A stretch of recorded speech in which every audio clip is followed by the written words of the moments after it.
அன்பான மிதுன ராசி நேயர்களே, புதன ராசி அதிபதியா கொண்டவங்க உங்களுடைய சின்னம் இரட்டையர்கள் அப்படிங்கிறதால எப்போதுமே இரட்டை குணம் கொண்டவங்களா இருப்பீங்க. எந்த விஷயத்த செய்யறதா இருந்தாலும் நல்லது கெட்டது என ரெண்டையும் ஆராய்ஞ்சு பார்த்து தான் செயல்படுவீங்க.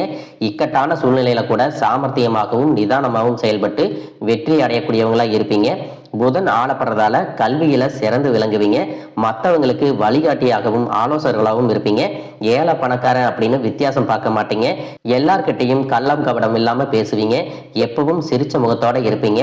உங்களுடைய மிகச்சிறந்த குணம் என்ன அப்படின்னா, எப்படிப்பட்ட சூழ்நிலையா இருந்தாலும் அதுல எல்லாம் சமாளிச்சு வருவீங்க. முற்போக்கு சிந்தனை இருந்தாலும் பழமையை விட்டு கொடுக்க மாட்டீங்க. மனசுக்குள்ள எத்தனை மனப்போராட்டம் இருந்தாலும் அதையெல்லாம் கொஞ்சம் கூட வெளியில காட்டிக்க மாட்டீங்க. இந்த மாதிரியான சிறப்பான குணங்கள் இருக்கக்கூடிய மிதுன ராசி மிருக சீரிசம் 3-4 பாதம், திருவாதிரை நட்சத்திரம், புனர்பூசம் 1-2-3-4 பாதத்துல இருக்கிறவங்களுக்கு கஜ கேசரி யோகத்தின் மூலமாக வாழ்க்கையே திருப்பி போடக்கூடிய எதிர்பாராத திடீர் மாற்றங்களும் நல்ல பலன்களும் கிடைக்க போகுது. இந்த கஜ கேசரி யோகம் அப்படிங்கிறது மங்களகரமான மற்றும் சக்தி வாய்ந்த ராஜயோகம். இது ஜாதகத்துல குரு மற்றும் சந்திரன் கேந்திரஸ்தானமான 1, 4, 7, 10 வீடுகள்ல இணைஞ்சு அல்லது ஒருத்தர் 7ஆம் பார்வையாக பார்க்கறாங்க அப்படின்னா ஜாதகருக்கு சிறப்பான பலன்களை எல்லாமே கொடுக்கும். அதிலும் முக்கியமா பாத்தீங்கன்னா 6, 8, 12 வீடுகள்ல பாவ கிரகங்கள் இல்லாம இருந்தா உங்களுக்கு செல்வம், அறிவு, தலைமை பண்பு மற்றும் நீண்ட ஆயுள கொடுக்கும். இந்த கஜம் அப்படிங்கிறது யானை, அதாவது குருவை குறிக்கும். கேசரி அப்படிங்கிறது சிங்கத்தையும், அதாவது சந்திரனை குறிக்கக்கூடியது. வலிமையான மதம் கொண்ட யானையை அடக்கக்கூடிய சிங்கத்தை போல இந்த ராஜ யோகம் ஒருவருக்கு வலிமை, தைரியம் மற்றும் செல்வாக்கு மிகுந்த ராஜ வாழ்க்கையை கொடுக்கக்கூடியது. உங்க வாழ்க்கையில நீங்க என்னதான் நல்ல விஷயங்களை நினைச்சாலும், நல்லதையே மற்றவங்களுக்கு செஞ்சாலும் உங்களுக்கு தொடர்ச்சியாக கஷ்டங்களும் பிரச்சனைகளும் வந்துட்டு தான் இருக்கு. இதையெல்லாம் மறந்து தான் உண்டு தம் வேலை உண்டு அப்படின்னு இருந்தாலும் ஏதோ ஒரு கவலை, ஏதோ ஒரு குழப்பம், மனசுக்குள்ள இனம் புரியாத ஒரு வலி இருந்துட்டே தான் இருக்கும். யாராவது என்னுடைய இந்த குழப்பங்களுக்கெல்லாம் பதில் சொல்ல மாட்டாங்களா, நல்ல தீர்வு சொல்ல மாட்டாங்களா, என்னுடைய கஷ்டங்களை காது கொடுத்து கேட்க மாட்டாங்களா, ஆறுதலா 4 வார்த்தை பேச மாட்டாங்களா, என்ன உண்மையா நேசிக்க மாட்டாங்களா, எந்தவித எதிர்பார்ப்பும் இல்லாம பழக மாட்டாங்களா அப்படின்னு தான் எப்பவுமே ஆதங்கப்படுறீங்க. இப்படி நல்ல குணங்களும் நல்ல பண்புகளும் இருக்கக்கூடிய உங்க வாழ்க்கையில உங்களுக்கு கஷ்டங்கள் வருது, பிரச்சனைகள் வருது அப்படின்னா நீங்க நிறைய பாவம் பண்ணிட்டீங்க அப்படின்னு அர்த்தம் இல்லை. நீங்க தவறான நபர் அப்படின்னு அர்த்தம் இல்லை. இந்த வாழ்க்கை சில பாடங்களை உங்களுக்கு கத்துக் கொடுக்குது அப்படிங்கிறத நீங்க உணர்ந்துக்க வேண்டிய காலம். உங்களை சுத்தி நடக்கக்கூடிய எல்லா விஷயங்களும் ஏதோ ஒரு காரணத்துக்காக தான் நடக்குது அப்படின்னு, எந்த கெட்டது நடந்தாலும் அதுல ஏதாவது நல்ல விஷயம் இருக்கா அப்படின்னு ஆராய்ந்து பார்க்கக்கூடிய பக்குவம் உங்களுக்கு வரணும். மற்றவங்களோட உதவி இல்லாம, மற்றவங்களுடைய துணை இல்லாம தனியா ஒரு விஷயத்த நீங்களாகவே ஜெயிச்சு காட்டும் போதுதான் உங்களுடைய பவர் என்னன்னு உங்களுக்கு தெரியும். உங்களால எல்லா விஷயத்தையும் கடந்து வர முடியும் அப்படிங்கிற தன்னம்பிக்கை உங்களுக்கு அதிகமா கிடைக்கும்.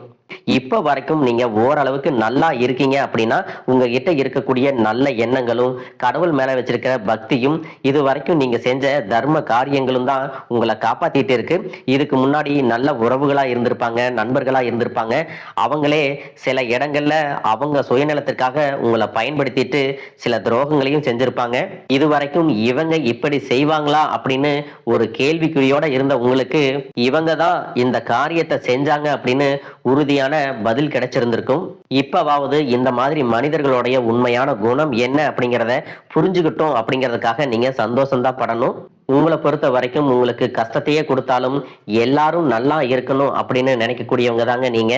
மனசாட்சிக்கு விரோதமா இந்த மாதிரி தப்பு செய்யறவங்களுக்கு அந்த கடவுள் நிச்சயமா ஒரு தண்டனையை கொடுப்பார் அப்படின்னு சொல்லிட்டு தான் இந்த மனுஷங்களை விட்டு நீங்க விலகி இருக்கீங்க.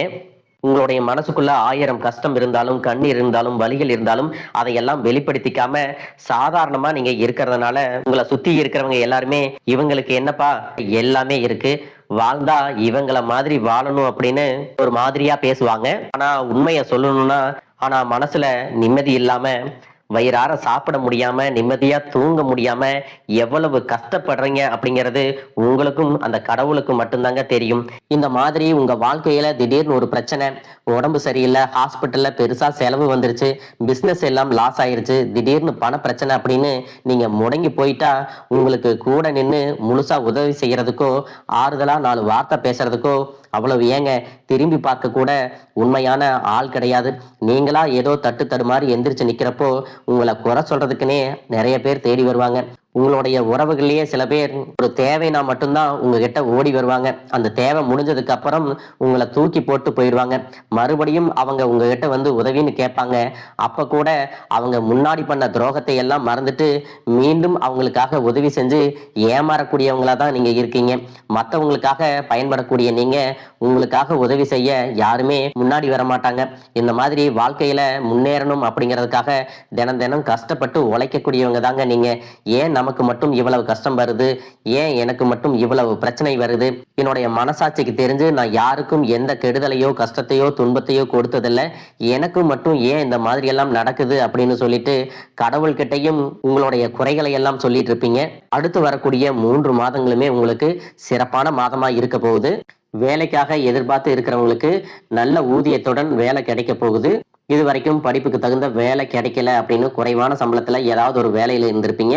இனி நீங்க வேலை செய்யக்கூடிய இடத்துல உங்களுக்கு பதவி உயர்வுகள் கிடைக்கலாம், அல்லது புதிதாக உங்க மனசுக்கு பிடிச்ச வேலையே உங்களை தேடி வருவதற்கான வாய்ப்புகள் இருக்கு. இது வரைக்கும் உங்க குடும்பத்திலையும் சரி தொழிலையும் சரி மறைமுகமாக சில நபர்கள் இருந்து உங்களுக்கு தொல்லைகளையும் பிரச்சனைகளையும் கொடுத்துட்டு வந்த பெண்கள் உங்களை விட்டு விலக போறாங்க. இதற்கு பிறகு அவர்களுடைய தொந்தரவு அப்படிங்கிறது உங்களுடைய வாழ்க்கையில முழுவதுமாவே இருக்காது. சில நபர்கள் உங்களை விட்டு விலகினதுக்கு அப்புறம் தான் உங்களுக்கு அந்த பதவியில சம்பள உயர்வு, இடமாற்றம் எல்லாமே ஏற்படும். உங்களுக்கு மேலே இருக்கக்கூடிய அதிகாரியுடைய ஆதரவு கிடைக்கும். நீங்க செய்யக்கூடிய தொழில் சிறிதாக இருந்தாலும் சரி பெரிதாக இருந்தாலும் சரி அதுல பெரிதாக முன்னேற்றம் இல்லை, தொழில் வியாபாரம் மந்தமா இருக்கு அப்படிங்கிற மாதிரி ஒரு சூழ்நிலை எல்லாம் இருந்திருக்கும். இனி வியாபாரத்தில் இருக்கக்கூடிய தடைகள் எல்லாமே விலகி லாபம் அதிகமாக கிடைக்கக்கூடிய காலமாக இருக்க போகுது. உங்களுக்கு வர வேண்டிய பணம் விரைவில் கைக்கு வந்து சேரும். குடும்பத்துல நெருக்கடிகள் விலகும், செல்வாக்கு அந்தஸ்து உயரும், வெளிநாட்டு முயற்சிகள் எல்லாமே உங்களுக்கு வெற்றியை கொடுக்கும். தெய்வ சிந்தனை அதிகமாகும் போது பெரியோர்களுடைய உதவிகள் எல்லாமே கிடைக்கும். உறவுகள் இருந்த சண்டை சச்சரவுகள் முழுவதுமாகவே விலகும். புதிய நண்பர்கள் மற்றும் வங்கிகளிடமிருந்து உங்களுக்கு நிதி உதவிகள் கிடைக்கும். பொருளாதார ரீதியாக நீங்க முன்னேறி வருவீங்க. கடந்த சில வருடங்களா பாத்தீங்கன்னா திருமணம் அப்படிங்கிறது தடைபட்டு நின்று இருக்கும்.